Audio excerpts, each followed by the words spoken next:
during the Ivy League tournament in 2017 and then the aforementioned championship game last year. Bruner and Baker tip it off, and we're underway. Absolutely key for Harvard to have a great start at Penn, at Princeton. They were slow to get in the game, chased the game the entire time. Can't afford to do that against Yale here this evening. Fell into a gigantic hole against Penn last Friday. Trailed by 19 at one point in the first half, trailed by 16 a week ago against Princeton. Lewis stumbling in the lane and a blocking foul called down low. And it'll be on Jalen Gabidon.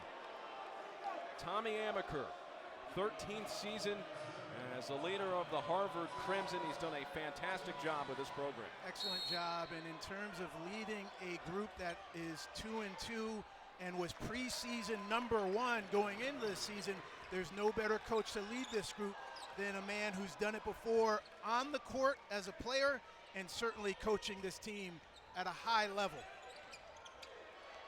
After the Kirkwood bucket, Yale trying to answer. Rolling to the rim and throwing it down is Paul Atkinson. 11th in the nation in field goal percentage, and you can see why there. He gets high percentage buckets. Juzang with an answer. Coach Amaker raves about Juzang, believes that he's an extension of himself on the floor, can always trust them to get great shots, share the basketball, and certainly look for his own offense along the way. Atkinson again, working against Lewis, blocked by Lewis. And out to the Crimson. James Jones, 21st season with the Bulldogs, the head coach of the defending Ivy League champion. And a lob play to Baker, who throws it down, sailing through the air here in Lee Amphitheater. Fantastic pass by Juzang, and Baker skying up there to finish it. Nobody dared to jump when they were late on that one. Swain gets stuck, and a jump ball called. And the possession arrow goes in favor of the home Bulldogs. Can't stress it enough, Derek. This is the start that Harvard needs. Great execution there, nobody to help. They emptied out one side, and so there's no one to help on that lob. But this is exactly the start that the Crimson need in order to ensure that they're in this ball game for 2 full halves of basketball. Tommy Amaker earlier this week said that his team has played well in stretches but have not put together 40 minutes. Kirkwood Euro step layup counted. Well, these first 2 minutes, that will do for the Crimson. And Yale, a quality, experienced team, they won't be fazed, but they certainly don't want to dig themselves a hole. They're 4 of 4 from the field to start. Swain tried to go window, missed.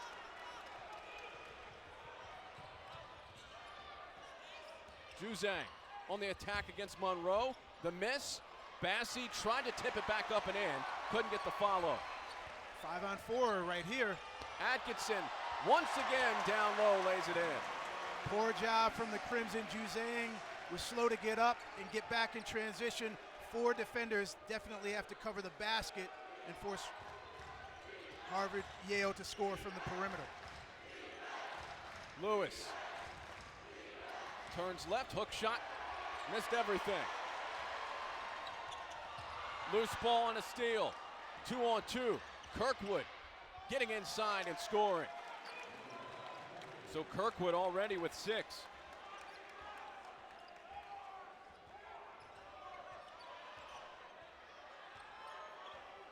Monroe. Good battle between the guards here this evening. Pressure defense by Harvard is certainly making a difference here. Gabidon all the way in, missed it, but it's tapped back in by Paul Atkinson.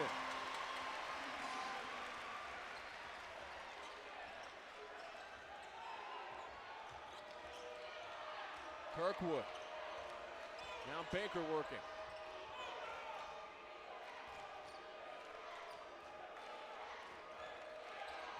Shot clock approaching 10 seconds. Lewis, the kick out, open Baker, knocks it down. Robert Baker. Fantastic extra pass there from Lewis. He's got the size and the strength to finish, decides to share the game. If Baker makes shots, he's an X factor for the Harvard Crimson. Very good start for the Crimson. Atkinson again. His layup attempt is no good, but he's fouled. 7-point lead for the Harvard Crimson. Noah Kirkwood leading the huge free throws against Penn and Princeton late in the game that could have won the game for them. So he has elevated his level of play. Lewis as well. It's getting a number of the other guys to round it out against a very, very good team. You have to do that on the road, and you have to play two halves of basketball. You can't just play a good 20 or 30 minutes. And that's the trick. He has talked about that. He has not minded at all the efforts of his team collectively, but that consistent play over the stretch of 40 minutes is what cost them in those games against Penn and Princeton. 1 out of 2 for Atkinson from the line. He has 7, and he has all 7 for the Bulldogs. Kirkwood kicks it out for Baker again for 3, missing this time. And Eric Monroe, the senior point guard, swooping in.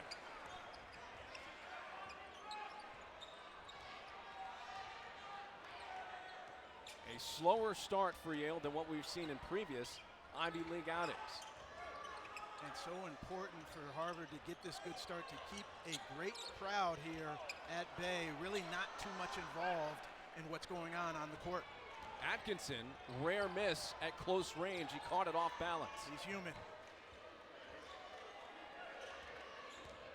Bassey. Inside to Lewis, but intercepted by Atkinson. First turnover by the Crimson. And we will get a foul here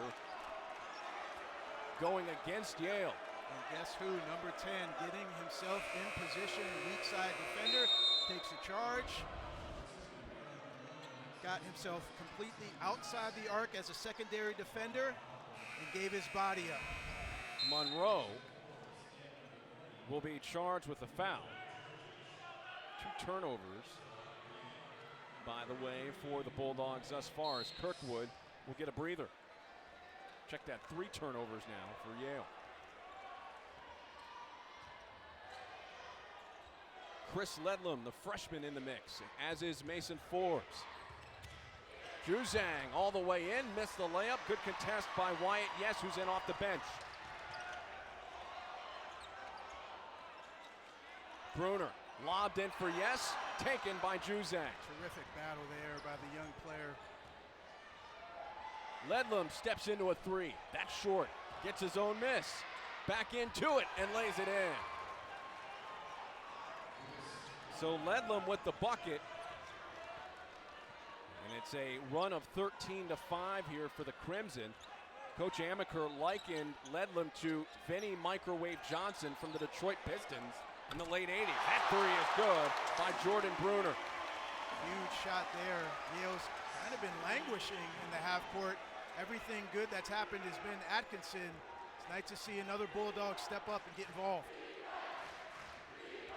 Forbes. The spin off the layup misses, tipped around Monroe.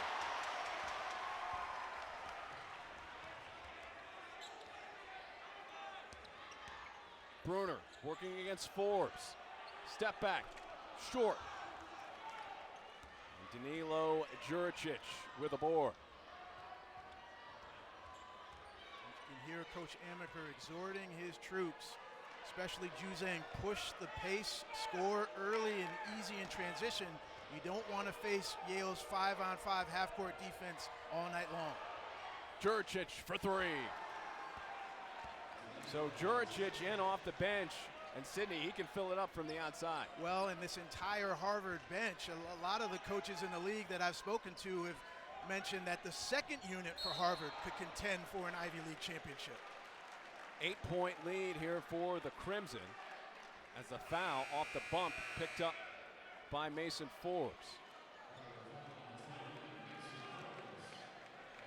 Monroe and Bruner, the seniors, will get a quick rest as they make their way off.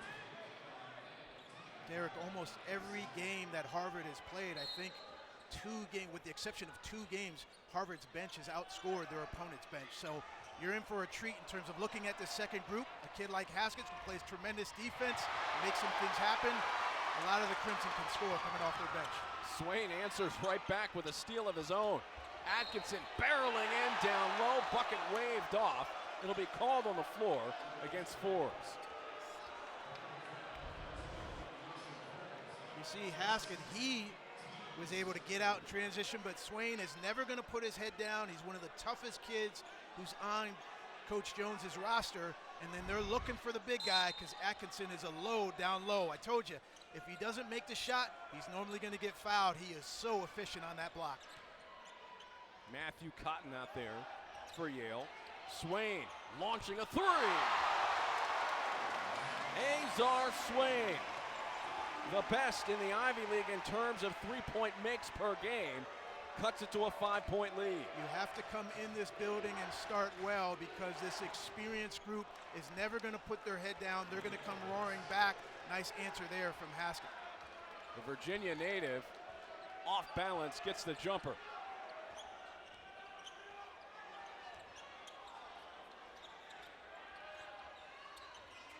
Cotton. And we will get a whistle here. And another foul. That tradition has rolled over into all the other sports, as this Harvard-Yale men's basketball game is as intense a rivalry as you can have in the Ivy League. Atkinson in the lane, a blocking foul, and that's against Mason Forbes again. I tell you, you look at Atkinson and you think he's not full of muscles. He almost looks like a pogo stick type of athlete, but his lower base is so strong. He has great footwork and hands, and he is just able to will himself to the basket and get clean looks when it's one-on-one in the post, Derek. And how about Mason Forbes? He heads out with 3 fouls. Matthew Cotton hits a 3. Well, when we last saw Matthew Cotton, he was filling it up at Brown. Yeah, he put in work. Came off the bench, the lefty, make shots from the perimeter, and also had a wonderful dunk at the rim. Athletic, versatile player in Cotton. And right on cue, he comes up with a steal. Open for 3 again. Missed it this time. Tipped up in the air and grabbed by Haskett. They are lucky. The defenders need to go over the screens against Cotton and force him to drive, rely on weak side help. Haskett missing on a long 2. Swain pull up 3. That's no good. Atkinson battling somehow amongst a trio of Crimson players, gets fouled.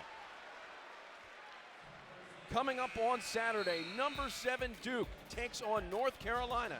It's a Sonic blockbuster, 6 p.m. Eastern on ESPN and the ESPN app, so you can watch anywhere. In the last 100 meetings, that series tied at 50, and both teams have scored 7,746 points. I heard that mentioned on ESPN last night. I chuckled. Just tells you how close that rivalry is, and it's always delivered when you tune in. That is called synergy. Gabadon with the catch. Atkinson again. Atkinson. 2 more. He has 9. They must not have gotten the memo. Crimson have started well, but they have not done a good job in terms of bottling up Atkinson. Atkinson already has the program record for shooting percentage from the field in the season. And he's having another outstanding year here as the Bulldogs off to an unbeaten start in the Ivy League. Juzang to the rack, and he is fouled as he went at Bruner. I like Yale's defense. They realize that Juzang is a little bit weaker going to his left hand, and so they forced him that way. But then you have to give Juzang credit. He pushed through. He was able to use his shoulders to protect that basketball and flip up that lefty shot. Rolled out, but got the physicality to earn himself a trip to the line. Juzang short on the first, and Coach Amaker talking about Christian Juzang, said he's the leader of our team. While Justin Bassey is the heart and soul, it's Juzang who he feels is the leader. Well, I played a little bit of point guard myself. I coached my team through my point guards. Should shock no one that Tommy Amaker does the same in terms of the level of play that he reached as a former Duke player. He's certainly going to rely on his point guards to make things happen for him out on the court. 3-point lead for the Crimson.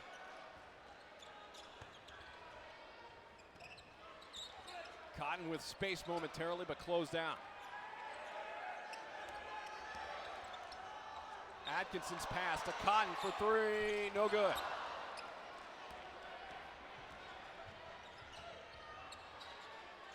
Into Kirkwood, step back, blocked by Cotton. Cotton gives you quality play on both ends. Man, is he dangerous from three, but he is a wonderful on-ball defender. Gets himself in position on the weak side as well. Good two-way player in this league. What a spin and throw down by Paul Atkinson. Wow. Ability to get himself to the basket. I think Harvard has to consider double teaming. As good of a passing team as Yale is, Atkinson's looking at a 20-point half right now. He's shooting 63% on the season entering this one. He's 5 of 7 from the field so far, and a turnover there by the Crimson. 13-6 run here for Yale. Interesting, Chris Lewis for Harvard hasn't really gotten too involved. It's very much an inside-out team, the Crimson are, but he hasn't had an impact just yet. Excellent contest by Harvard at the rim on Gabadon. Juzang, three, that is no good.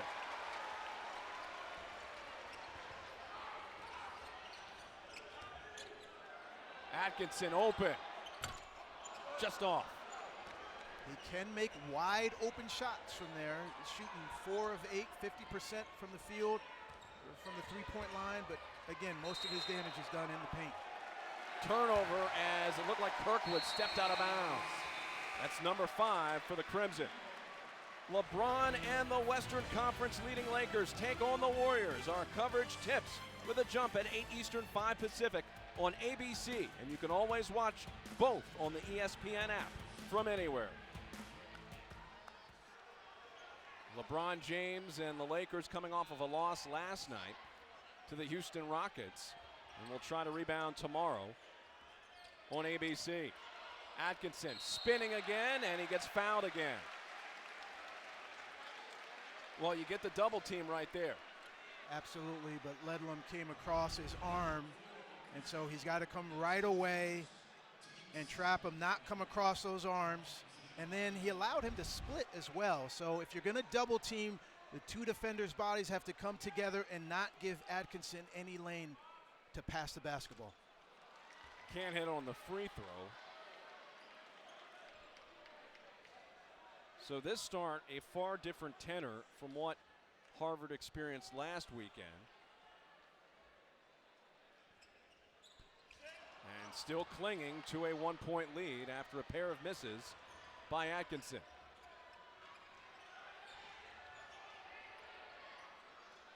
Approaching 8 minutes left, first half. Bassey. Now Ledlum will try a jumper off. And the ricochet off to Atkinson and now Monroe. Those kickouts have been there. Yale is fully committed to helping on drives, so those kickouts can be open for Harvard. They just have to step up and knock them down. Swain slips. And that will be a mistake made by the Bulldogs. Turnover number 6. 1-point lead for Harvard. Game college, we always thought of those Duke-Carolina games, and it's something that's always more than basketball. You know, I'm sure the alumni, the former coaches are always telling the current players, that's the game you got to win. And so it'll be interesting to see how that one plays out, not unlike this one. Lewis and Bruner and a tie-up. The arrow goes over to Harvard. Lewis has had a tough start here. He certainly has, and he's tremendous in terms of field goal percentage himself. great shot blocker, rebounder, but Tommy Amaker, all the talent that he's amassed, he said, Sydney, we are an inside-out program. We are always going to play through our big guys. And right now, Lewis, and they've been committed to getting him the ball, but he's not getting deep catches, Derek, where he can just take one dribble and lay it in. Done a wonderful job of pushing him off the basket. And how about that follow there off the miss by Juzang? Lewis puts it home. And that's your best opportunity right now, is maybe playing for offensive rebounds, because they're doing such a good job of loading you up and not letting you get deep post catches. Swain off on the three. And Harvard will try to build on this 3-point lead. Ledlam on the attack. His drive is good. Chris Ledlam. This kid's outstanding. I mean, he just athletically can do some things that your average kid can't do. There's no fear in him. He's above the rim, and he's always in attack mode. Lead at 5. Bruner, pull up 3, off. Lewis ahead to Bassi. Again, you can hear the coaches from the Harvard bench push the basketball. They do not want to face Yale's half-court defense, and a lot of good things can happen in transition for them. Shot clock approaching 10 for Juzang. Kickouts have been open, Derek. Ledlam here with one. Misses the 3 though. And the ball deflected off of Yes and Bruner. It will stay with Harvard. Saturday night, it's UFC 247. Lightweight champ John Bones Jones makes his 11th title defense against undefeated Dominic the Devastator Reyes in the main event on pay-per-view at 10 Eastern, 7 Pacific. To order the main card in English and Spanish, go to espnplus.com/ppv. And be sure to download the ESPN app if you're watching on your mobile device. ESPN and ESPN Deportes will have the prelims starting at 8 Eastern, 5 Pacific. Juricic for 3, that's good. A pair of 3-pointers for Juricic. The lead at 8 for Harvard. Derek, Yale has to be very careful. I mean, Harvard is very good preseason #1. If you continue to give them extra opportunities and give up these offensive rebounds, they're going to eventually make you pay. Harvard had a stretch where they missed 8 of 11 from the field as Atkinson again and 1 plus the foul. Number 20 has the answer for everything. Held off Lewis. The pass, the entry pass was perfect, away from the defender towards the baseline side. Atkins' great hands could just catch and lay it in. He has 13 points now, looking for 14. Short on the rebound. How about Chris Lewis? He's had his hands full the last week or so with low post matchups. A.J. Broder of Penn, Richmond Oriri Guzzo of Princeton, and now Paul Atkinson of Yale.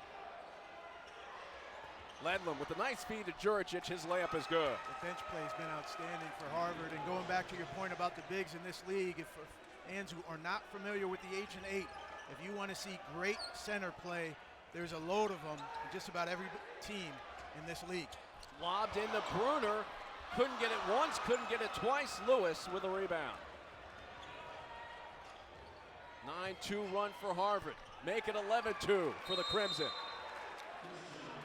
Christian Juzang defensively, he felt like there was some improvement that could be made defensively, and perhaps this start is why. Well, and he elaborated on that point in terms of mindsets, and he's like, we can't get too high, we can't get too low.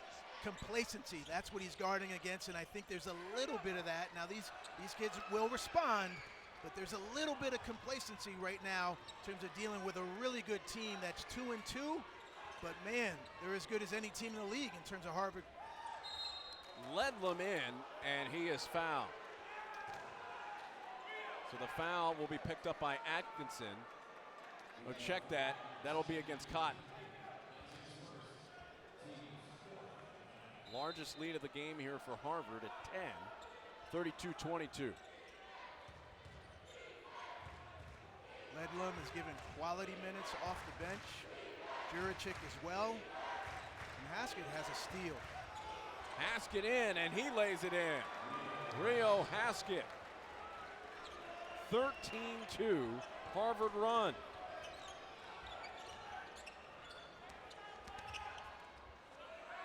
Floated to Monroe. Now Cotton loads up for three. That's no good. Tip grab by Baker. And Derek, their offense, Yale's offense, is affecting their defense. They're getting quality shots for the most part on the offensive end, but they are not getting the stops that they need to get. This is the best defensive team in the league, and right now Harvard is getting just about everything they want.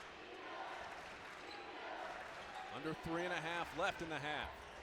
Ledlam struggling down low, turn around, no good, and a loose ball foul on the way. Looks like against Harvard and Chris Ledlam. And I'll say it again, a lot of the coaches in this league believe the 5 or 6 guys coming off the bench could finish top 4 in this league and find themselves in the Ivy League madness. So that is not a good look for your opponents, and Yale certainly has to respond. Cotton gets both to cut it down to 10. Excellent coaching here from James Jones. Cannot rely on his half-court defense. He's got to pick up the pace, so he goes to a 1-2-2 trap. Can't allow free shots, though. Justin Bassey hits a three-pointer, and it's 37-24, and Bassey has been quiet offensively, his first points of the evening. Yeah, and he's only a 23% three-point shooter, so it's one guy that they would think they could leave open, but right now Yale's not in a position to concede or relax on any action that Harvard is trying to do. Swain to the rack and one. Azar Swain, the tough drive, and a free throw opportunity on the way. Well, he's an absolute driller, and he can make shots from that range, so Bassey was in his lap. But then obviously you can't allow just a drive there to his strong hand. I'd much rather have Bassey force Swain to his weak hand and see if he can finish under pressure. Ledlam goes off as Swain tries to get his club going. And Derek, let's see if Yale comes back to that 1-2-2 press. Again, to get their energy going, how to get some turnovers. Nope, they fall back into half court.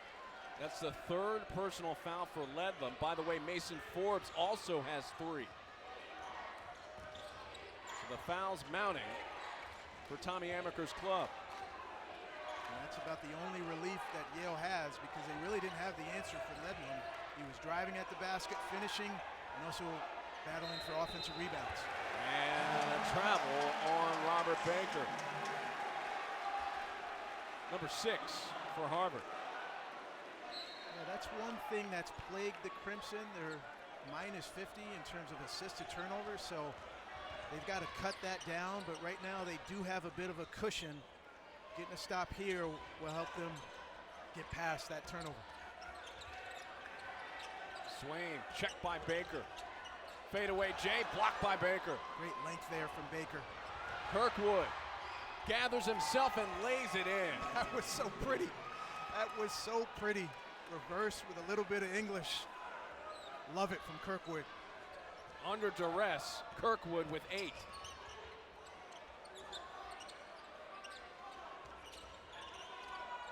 Atkinson looking for help.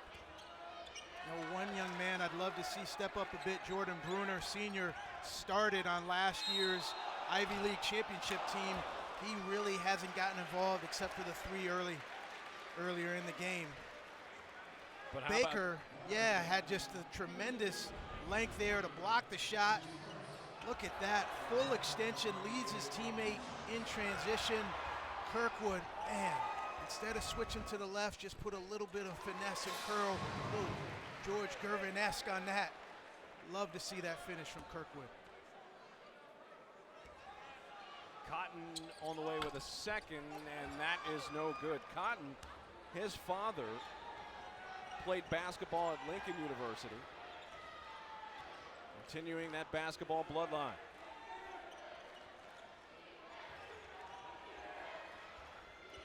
Juricic feeds an open Baker. Baker hits the three-pointer. I'm telling you, Derek, if this young man consistently makes shots, he transforms this roster. He's a matchup nightmare. Can switch out and guard. Guards, big guys, a little bit of driving, but if he makes threes, it's going to cause a lot of headaches in this league. Baker, who plays a saxophone in his spare time, builds the lead to 14. The miss, back over to Bruner. Bruner stuck in the lane. Atkinson, his layup is good, plus the foul. Paul Atkinson Jr. Once again, he has 15. These are the kind of 50-50 hustle plays that Yale has to win right now. Fortunate, nice pass there from Cotton. Bruner shows some poise and finds his buddy. Bruner's a wonderful passer. And guess who? Another and one.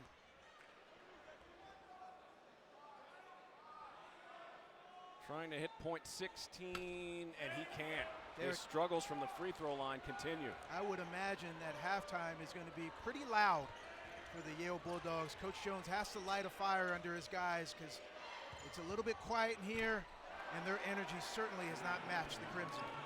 Noah Kirkwood not helping that cause with a three.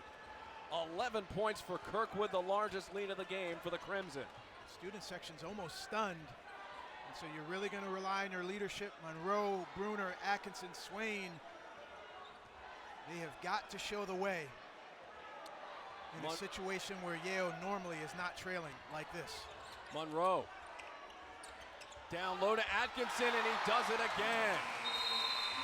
To close out the first half, Paul Atkinson, 17 of the 32 points for Yale, but the Crimson have 6 players with at least 4 points, helping them build a 13-point lead.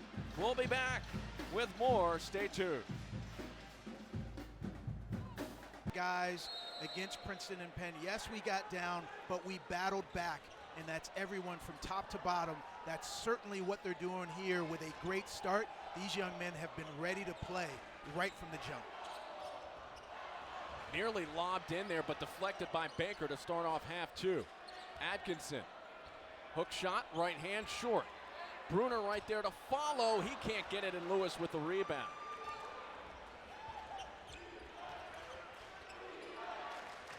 Noah Kirkwood, who was awesome in the first half, 11 points.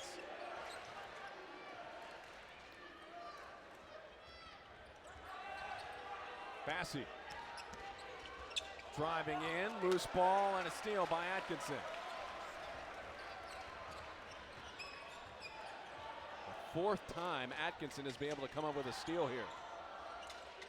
Into Atkinson, and he is fouled. And Derek, you could just feel, it's such an interesting environment right now. The fans, student section, they're fully on their feet.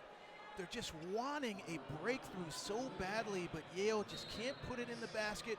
Bruner, I think, is someone that needs to step up for this group. He's one of the top scorers in the league, the best rebounder in the league. He needs help. Atkinson needs help from his buddies, and he's just not getting it. The Harvard defense coming up with a big-time answer there against Atkinson at the rim to force the loose ball. And now a foul down low as Lewis going to work against Jordan Bruner. They're content to play Lewis one-on-one because he hasn't hurt him so badly, but trust me, they're going to play inside out and make sure number 0 gets his touches. It's been a slow start for Bruner. He almost has the same number of points as he does fouls. He has 3 points and 2 fouls. Yale is the best passing team in this league. Turnovers are killing them right now. Baker. And Baker is fouled by Bruner. That's number 3. And this crowd growing restless. And so is that man. And they need it. Why not? I mean, help these young men out. They certainly want to support their team. You're looking at, what they think is an NCAA tournament team, but there's got to be a little bit of life in the building and a little bit more execution from the Bulldogs to get this thing going. Kirkwood backpedaling, now moving forward with 5, and a player control foul against Noah Kirkwood. Yeah, Kirkwood will do that from time to time. If he can't push through, push past you, he'll often use his off-arm little chicken wing to shove you so he can get a good look at the basket. 13-point lead for the Crimson. I always say a run is 2 stops and 2 scores. Yale's got the stop, but they need to reward themselves by scoring the basketball to get some momentum. That is number 3 on Robert Baker. So they are in a little foul trouble in terms of post players. Mason Forbes picked up 3 in the first half. And when you take a look down the line elsewhere, Chris Ledlam picked up 3. So 3 players now for Harvard with 3 fouls. Right, but a guy who has foul trouble, 8.7 boards, he's getting replaced by someone who had 8 points off the bench in Juricic. Bruner's 3, no good. Swooping in and nearly grabbing the rebound is Gabadon, but he stepped out of bounds. I'm enjoying this from a competitive aspect. Coach Amaker is animated. I'll tell you, Derek, he wants this bad. And his guys, the sense of urgency is there for the Crimson. They have certainly responded to all the coaching that's been going on during the week. These guys are dialed in, and he's not letting them take a single play off. It was interesting watching the tail end of that first half. Atkinson came up with a bucket, and then Coach Amaker slapped his hands on the scorer's table right next to us in frustration. He is not a demonstrative coach normally. Lewis, he gets fouled. That's number 2 on Gabadon. Well, the potential outcome of this game, I mean, it's gigantic for everyone involved.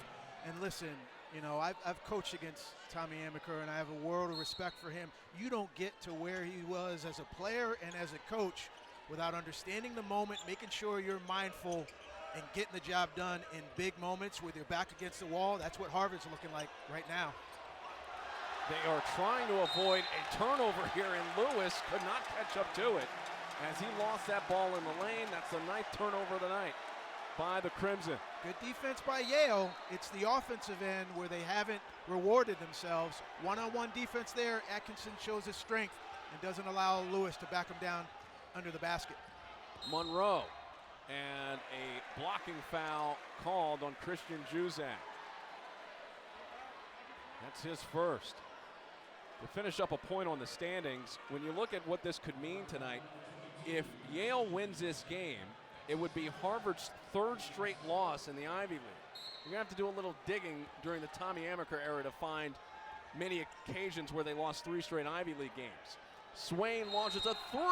He's fouled. And it will be 3 free throws from the line for Azar Swain, courtesy of the foul by Justin Bassey. And let's go back to the first half where Swain had a drive to the basket. And what did I tell you? It's all right. You want to force him to drive. You cannot allow him to settle for threes, because when he puts it on the deck, he's probing to get a jump shot off. You could see it right there in that action.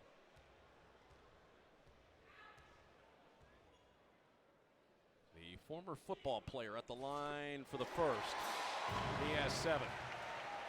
So Swain played football at the Rivers School from Massachusetts, and he is the all-time leading touchdown scorer in program history at the Rivers School as he drains his first 2 free throws. I always love to recruit multiple sport athletes, and a big proponent of that. And you always loved when you were recruiting a basketball player who played football, because you knew he was going to have the physical and mental toughness that would transfer over well to this game. He gets all 3. 45-35. If Harvard can win this game, Yale will fall out of first place. Princeton will jump to the top. They got an unexpected night off thanks to a snowstorm in Ithaca, New York. They were supposed to play Cornell. Noah Kirkwood, his fadeaway is good. Gorgeous. Reminds us of the shot that he made to send the game into overtime in the Palestra. Man, does he have a lot in his bag of tricks. Swain attacking the rim, and he gets it to go. 5 in a row for Azar Swain.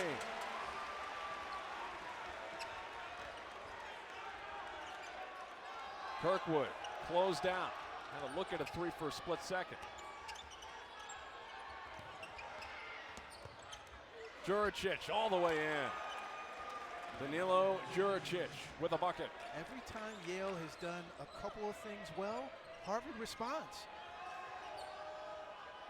Monroe will try to answer this time.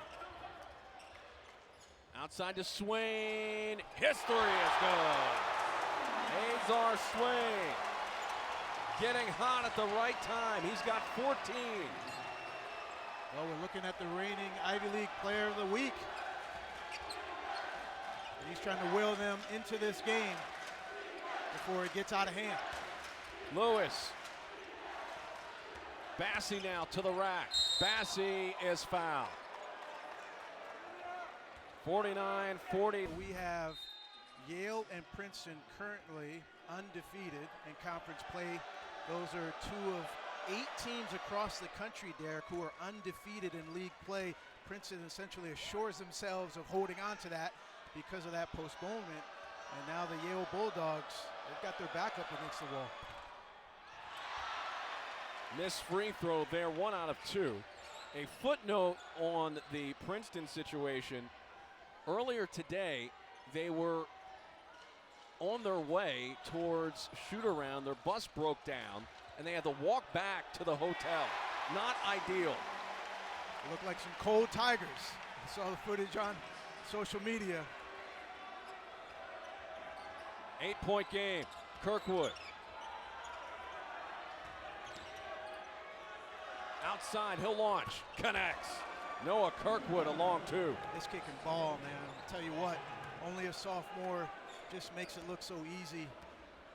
And his expression never changes. He's always in the moment. Whether it's floaters, threes, offensive rebounds, he can get it done. Monroe can't connect. Juricic lost the ball out of bounds. Can only imagine what the lead would look like if Harvard would corral some of these rebound opportunities. They've actually left a few on the table. Coach Amaker can't be too happy about that, allowing Yale to creep back in.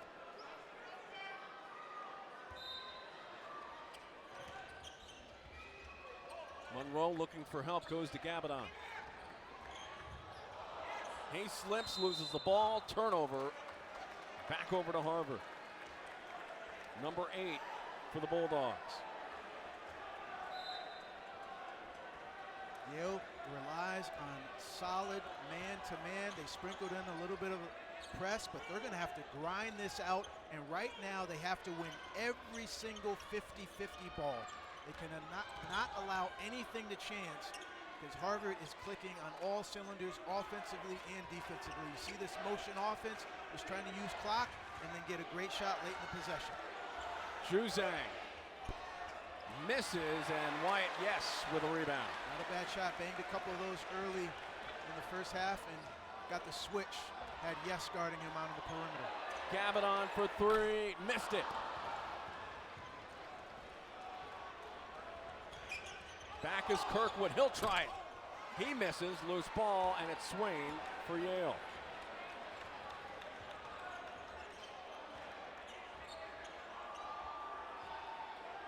Monroe.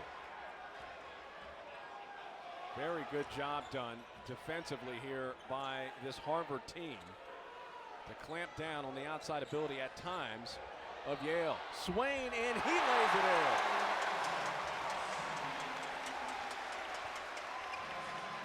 Azar Swain is cooking in this second half. Bassey's layup attempt does not go. Swain's the hot hand right now. Monroe. Inside. Swain for 3.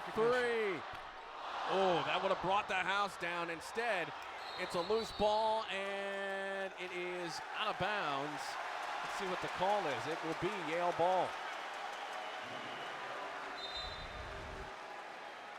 You got to know that he's a three-point shooter, but then he's giving you a little hezzy and getting himself to the basket. Tough kid refuses to allow his team to get too far down. Fans starting to make some noise here inside of Lee Amphitheater. Not fans of the Crimson. No, I'm sure they've offered up this chant a few times and just trying to do anything. I mean, this is a student body. You sit alongside these guys in your classroom. You're trying to will them to get their energy going, so they'll call on anything to rally the troops. Now we've got an officials huddle here. He might be conferring over that last play. I think they're just figuring out how much time to put on the clock in terms of whether there was a change in possession or not. And so if so, I think they're figuring out whether they would reset it. And there you go. If there's an actual change of possession,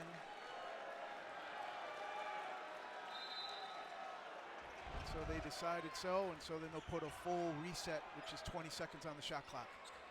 Into Atkinson. Tries to spin one way, goes the other, hooks it in. Paul Atkinson Jr., he had 17 in the first half. His first points of half two. Derek, Chris Lewis, his dad played NFL football. I mean, he's a big, strong kid, and yet Atkinson is basically strong enough to find his way wherever he wants on the block against Lewis.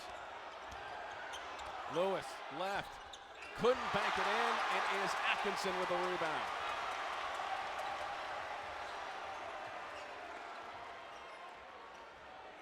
Monroe.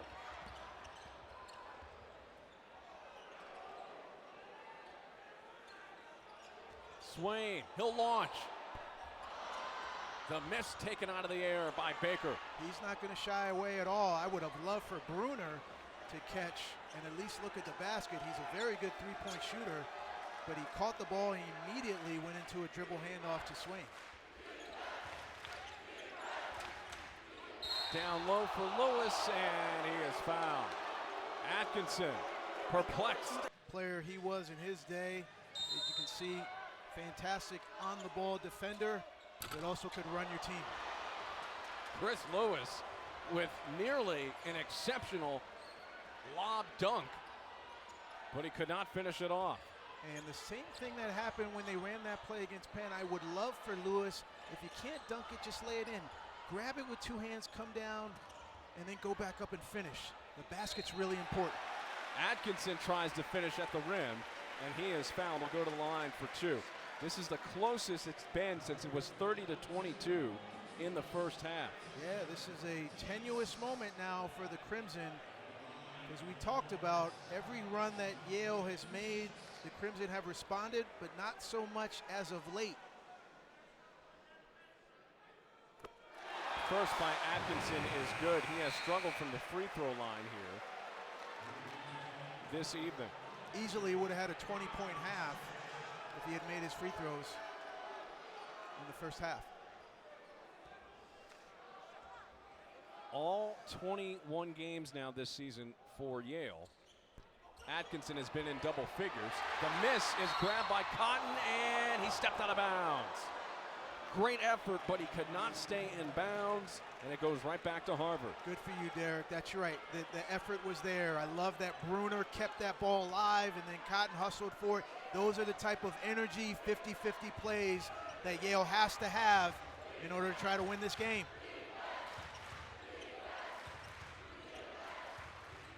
Juzang over to Jurcic. He's open for three.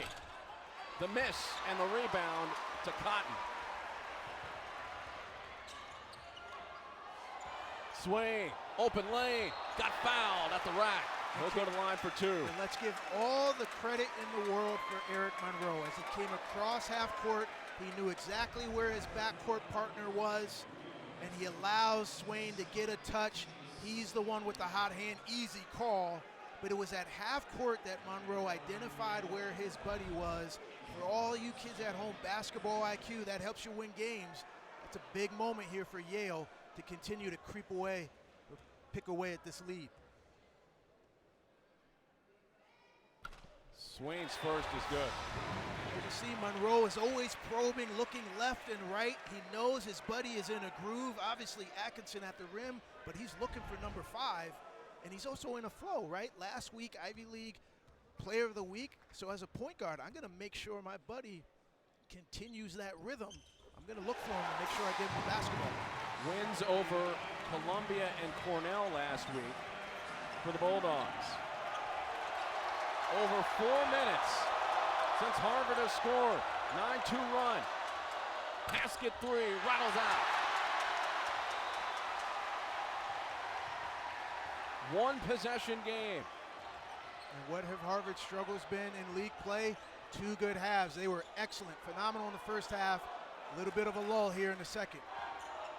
Swain to a rolling Atkinson. His layup is good. The lead is at 1.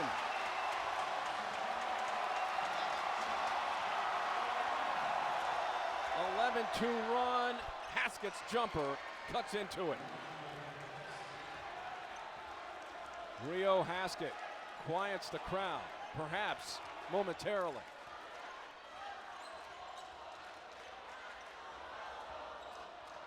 Good backdoor cut there from Bruner.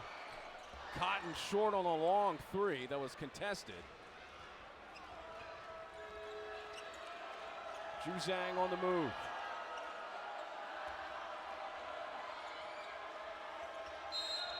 Foul as Juricic working with the ball.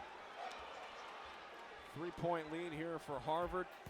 Games coming up here for the Ivy League on ESPN+. Princeton, Cornell, Penn, Columbia tomorrow at 2. Harvard and Brown at 6. Dartmouth at Yale at 7. Again, those games on ESPN+. You can sign up at ESPNplus.com. A pair of former Princeton teammates. Mitch Henderson's done a fantastic job getting the Tigers playing great basketball in league play, going against his former teammate Brian Earl, head coach at Cornell. Kirkwood. A rolling Juricic, he lays it in. So Juricic continues his strong evening of play. He's been Johnny on the spot, made kick-out threes, and then done a great job cutting from the corner, moving well without the ball to score. Monroe looked like he tried to wrap that pass into Bruner, and he turned it over. He's a pass-first point guard, needs to consider when he gets in that close that he might have to look for his own shot. Juricic inside. It's Juzang who's open for 3. That's good. He'll look for his. Juzang makes open shots, and now they got to dig in and defend. But there again is the answer from Harvard against Yale's run. 7-0. Kick ball off the feed by Bruner. Juzang hit that 3. And Coach Amaker reminding him, get back on defense.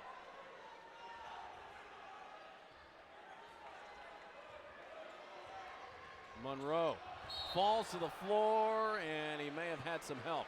Nah, I don't like that one, Derek. I thought Juzang, he did his best to just get over the screen. Monroe looks a little bit fatigued. Almost felt like he just carried himself down to the ground. But that's why you and I are sitting here, and the stripes are out there.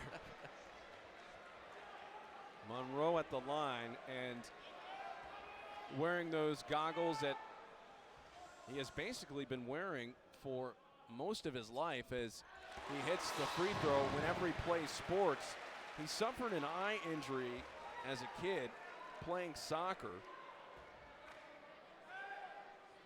and it was decided pretty much from that point on that he was going to wear goggles for no other reason than protection, even after he suffered what was a torn iris.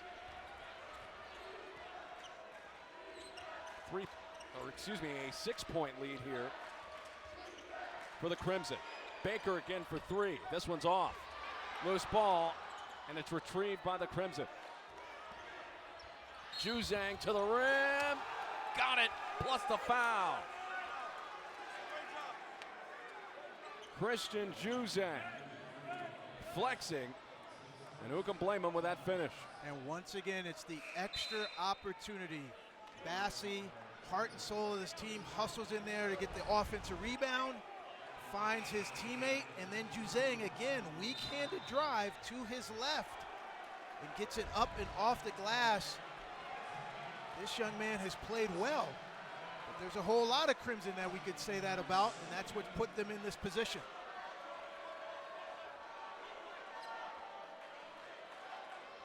So Juzang with an opportunity here. Now, they have not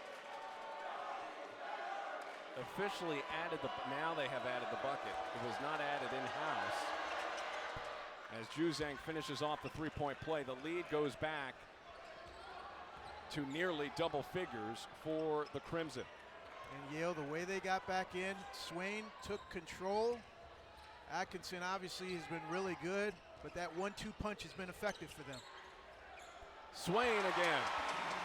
So the first half star was Paul Atkinson Jr. The second half star for Yale has been Azar Swain. Under 8 minutes left to go. Got to be mindful of Kirkwood, best playmaker for the Crimson. He'll get to the rim at will. Juzang to the lane. Lewis with the acrobatic layup. What a gorgeous finish. You and I talked about with Lewis last week. He loves to finish with his left. And that was a nice up and under off the glass. Atkinson working against Lewis. Tries to go into him and he's fouled. What a battle. Atkinson trying to go at him, but Lewis. This game is just, every rivalry game tells its own story.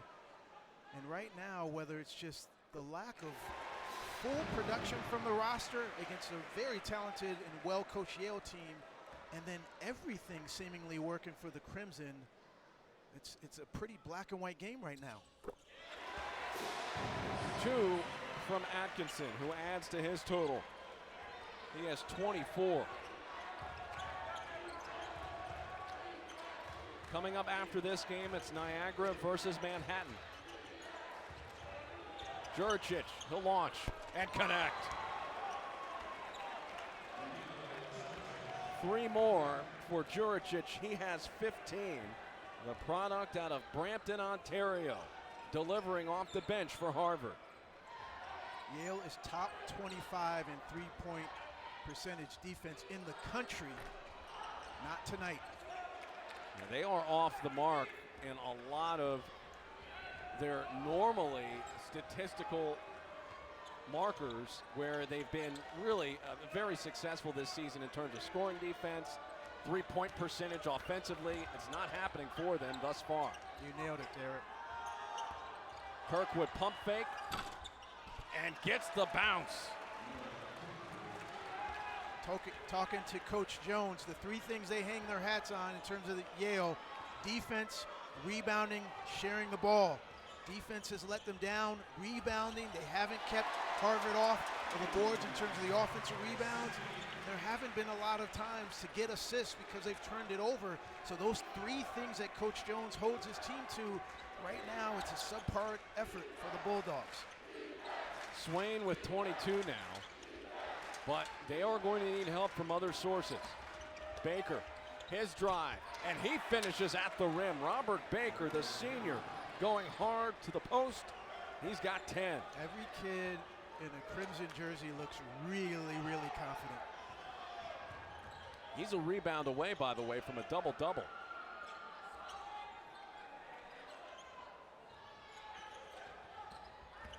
Gabadon launching, and he can't get that one to go, but he's fouled.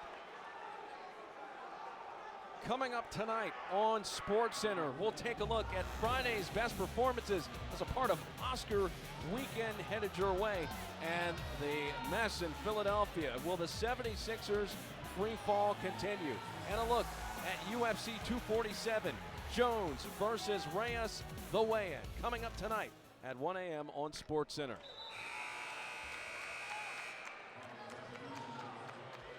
Gabadon can't connect on the first.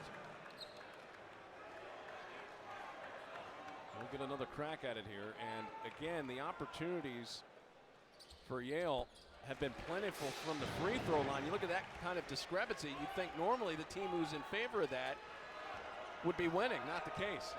No. Now we'll see a chess move here. 1-3-1 zone. James Jones just pulling on all kind of stops to see what he can do to slow down the Harvard Crimson. Juricic once again. So Juricic with 17 points now. That's his season high. It just seems like Harvard has had an answer for everything. A part of that is the depth from their bench. Swain gets knocked to the floor. And he'll go to the line for a pair. Remember that football pedigree. He won't stay down long. Tough kid. He's been wise to attack the rim because now the defenders are going over the top of those ball screens, not allowing him to pull from three. One of the other big storylines besides Swain's performance here in the second half has been the overall bench play of Harvard. 27-6 edge now in bench scoring as Swain good on the first. And that's when your first five is really good, Derek. So it's one thing where your first five will hurt you, and then you come with this wave of young men off the bench. We're talking about a very complete team, and that's why they were preseason #1. Second one is good. Still plenty of time left, but an 11-point lead. Vanderbilt did themselves, took a step forward in terms of beating a very good LSU team, and then the Big Ten has been, top to bottom, the best league in the country without question. Joe Lenardi in his bracketology, 11 of 14, at least on his field right now, out of the Big Ten. Standout years for Rutgers, Penn State, Illinois has really added depth to what's always historically been a great conference. Mason Forbes could not catch up with that pass. And it's going to be interesting down the stretch. We mentioned bracketology. Here's a look at the last four in, first four out. Now it's important to note Yale, their net right now, they're 50th in the country, which could play in later down the line. Yeah, well, for years now, two-bid Ivy has been a thing, and the discussion is very real because you're looking at a tremendous Harvard team that has the Ivy League tournament on its home court this season, Derek, so that could be very huge, assuming they finish top four. It could be very interesting how this race plays out in the conference. For Harvard, Kirk Hogan has certainly stepped up to carry the load. If you're just joining us as Paul Atkinson at the line sinks the first, Yale has never led in this game. It has been Harvard nearly wire to wire. And that's something that Tommy Amaker talked about. He didn't want to be chasing the game. Well, they've been leading, and it's been Yale who's been chasing the game all night, as you said, Derek. Lead at 9.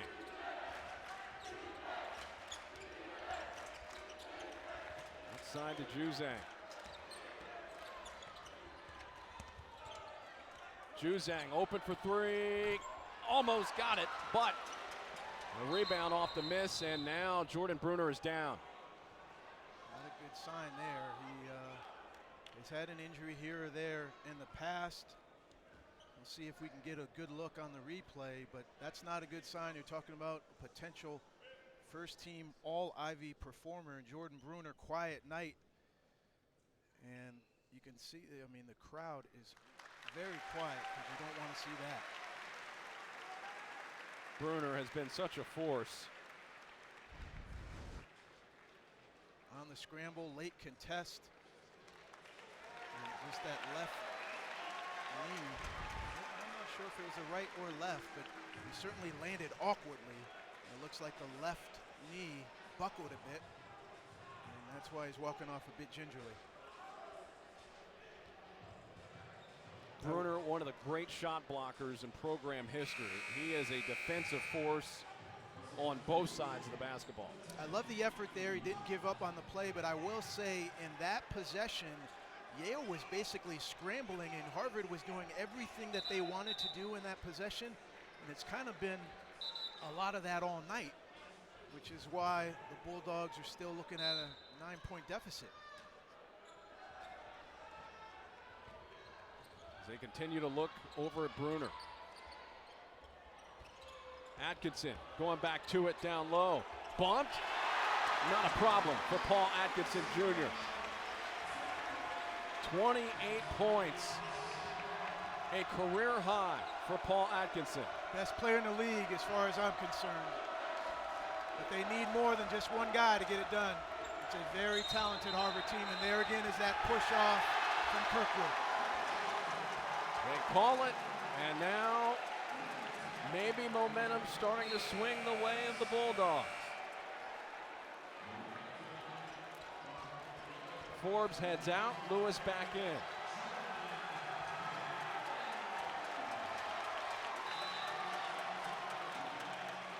So Lewis back in the post to deal with Atkinson as Forbes. Now down low, it's Eric Monroe with the layup attempt. So Monroe with the finish at the rim. Derek, they're playing him to pass. Everybody's staying at home, so when he gets some kind of momentum, very wise from this young man to look at the basket and look for his own offense. And I'm sure he's reminding him, play this game through. Don't overthink it. 8-0 run for the Bulldogs. Baseline, Juricic blocked by Bruner, who's back in.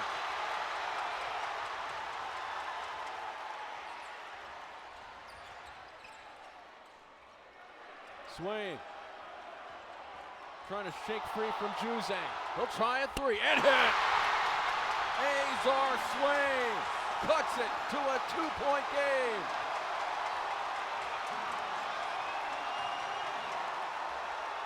Yale still looking for its first lead of the night. Credit Bruner for checking himself back in the game and getting a block and a stop.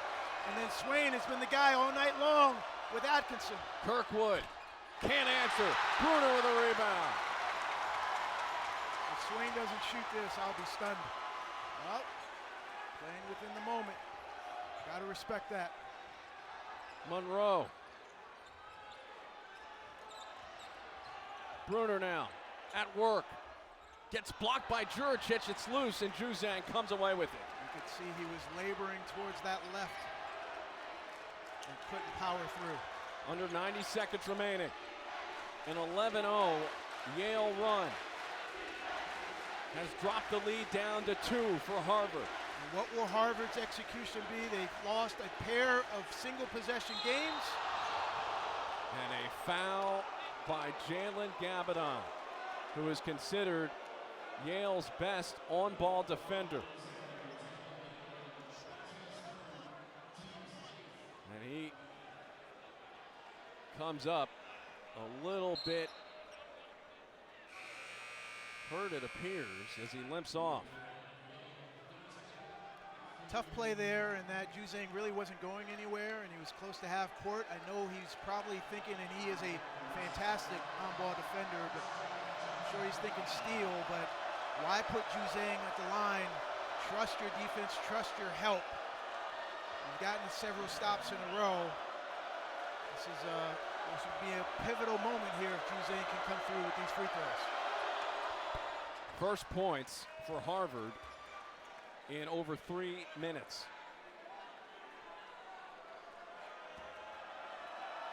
Juzang with one more.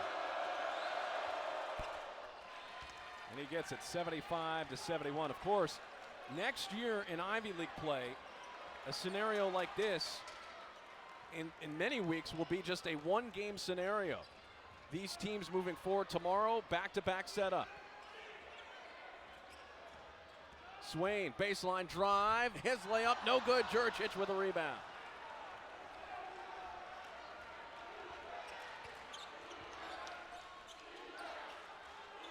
And Kirkwood is fouled by Cotton with 44 seconds left to go.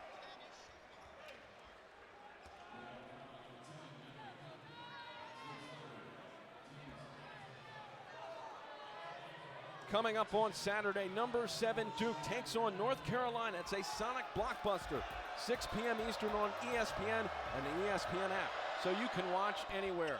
Kirkwood, no good on the free throw. The 1-and-1 attempt. And that game, hopefully, will be just as great as this one. The three is good by Swain. Azar Swain cuts it down to 1. Here tonight.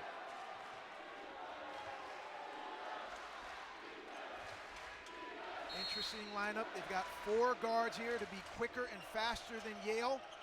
Juricic is the one forward out there, but expecting the press, so Amaker wants to be fast and speedy. Kirkwood is fouled by Eric Monroe.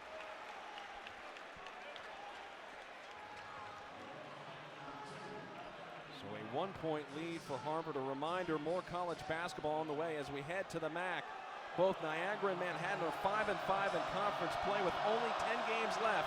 Conference seeding and tournament hang on every win. Niagara and Manhattan coming up next as the free throw is no good out of the hands of Kirkwood. Can't stress it enough. Yale has to trust that they don't need a desperation three. Albeit, I'd love to put the ball in Swain's hand and get him in a ball screen. If you give him space, let it go. But a two can either tie this game, I was going to say, or win it. Now they can just simply go for a two. Don't need to take a bad three.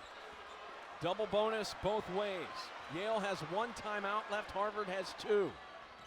Swain with 17 seconds left. It's tipped, taken by Bruner. Against Lewis, gets blocked. Outside, Cotton three, no good. And that heads out of bounds with 6 seconds left. Cotton had a great look at it, but couldn't knock it down. Fantastic substitution. Coach Amaker made sure he got Chris Lewis in the game, allowed him to be a shot blocker, rim protector. Huge block shot there for number 0, Harvard's all-time leader in block shots. And a foul of Juzang with just 5 seconds left, a 2-point game, 76-74, as Juzang with 2 free throws can make it a 2-possession game and make it very tough on Yale to come back. Juzang missed some big free throws at Dartmouth earlier in the year. They still wound up winning that game. Good on the first. And what did he do after that game? He went back in the gym and shot free throws. When you address your weaknesses, there's going to be another opportunity for you to come through. Let's see if Juzang for them in this half. He wants to play a factor in the conclusion, but Juzang hits the free throw to make it a 2-possession game with just 5.6 left. Have to score as quick as you can. Swain will let it go from 3. He's fouled and banked it in!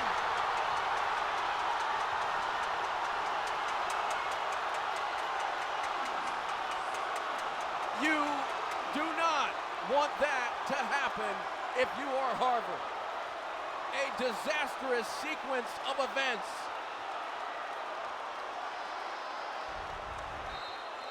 Can't believe it, Derek. I mean, if you're going to foul, you got to foul at half court early. Not allow him to get a shot off. Haskins is a terrific defender, but there he just put the foul on too late. And this is a huge free throw, but man, when you're in college basketball, that's why I have gray hair, okay? When you're in college basketball, you gotta be prepared for everything, and that is everything that Amaker did not want to happen, and yet it shows up for the Yale Bulldogs, an improbable opportunity to send this into overtime. Amazing. Swain gets fouled by Rio Haskett. Derek, a little bit of basketball IQ here. Bassie has to box him in. Can't allow, he almost picked his own teammate there. Got in the way of Haskett. He should have double teamed. And what's the worst thing that can happen? A wide open 3 instead of a contested 3 with a chance to make it a 4-point play. Swain from the line, 78%. And now an opportunity here to tie this game up. Yale has never led in this contest, and this game was tied for all of 40 seconds. Otherwise, Harvard has led. And the only thing I can think of right now in terms of our officials is trying to see how much time is left on the clock in terms of what Harvard would get. Obviously, they would love a miss, and that would effectively be the ball game, but a made free throw, and maybe Harvard would have some hope of throwing a Hail Mary down the court and getting their own shot at the rim before regulation times out. These last 3 games now for Harvard in the Ivy League, my word. You have the crazy overtime and, of course, the crazy sequence to lead up to Harvard tying the game against Penn. That one goes into overtime where Harvard loses. The last-second loss to Princeton last Saturday night, and now it looked like they were on their way to a win, but not so fast, says Azar Swain. Right. And I know this is good TV. These coaches got to love it. And I mean that. I mean, Amaker has to be proud of his team because the way that they've comported themselves all evening, coming off of 2 tough losses, they have come to play. Obviously, they would love to do away with the last 5.6 seconds. And then Yale constantly has stayed in it, stayed in it, stayed in it. They want to hold on to that undefeated record. Really good chance in league play if Swain can make this free throw. They are taking a look at how much time is left in terms of when that foul was committed on Swain. And Tim Kelly, our official, letting us know they're looking at the time, and they've got 1.2, and our folks, or excuse me, 2.1, our folks in the truck helping out our officials. It's a group effort here. Officials got it right, 2.1, so that's a good amount of time there, Derek. That's a big difference. Yeah, that's huge. That is a big difference because if Swain hits this free throw, Harvard, remember, has 2 timeouts left. So this is not over if Swain makes his free throw. But that's a big if. He's got to make this. And he's been waiting a while to shoot this free throw.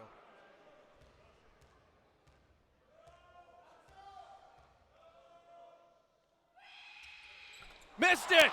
Bassey grabs the rebound, and it's all over. I can't believe Yale so shocked, so stunned that they didn't think to foul right away. They would expect their big guy to come through. He's been a little big man, but certainly not in that final play. And you're absolutely right. Nobody went over to foul with that much time left.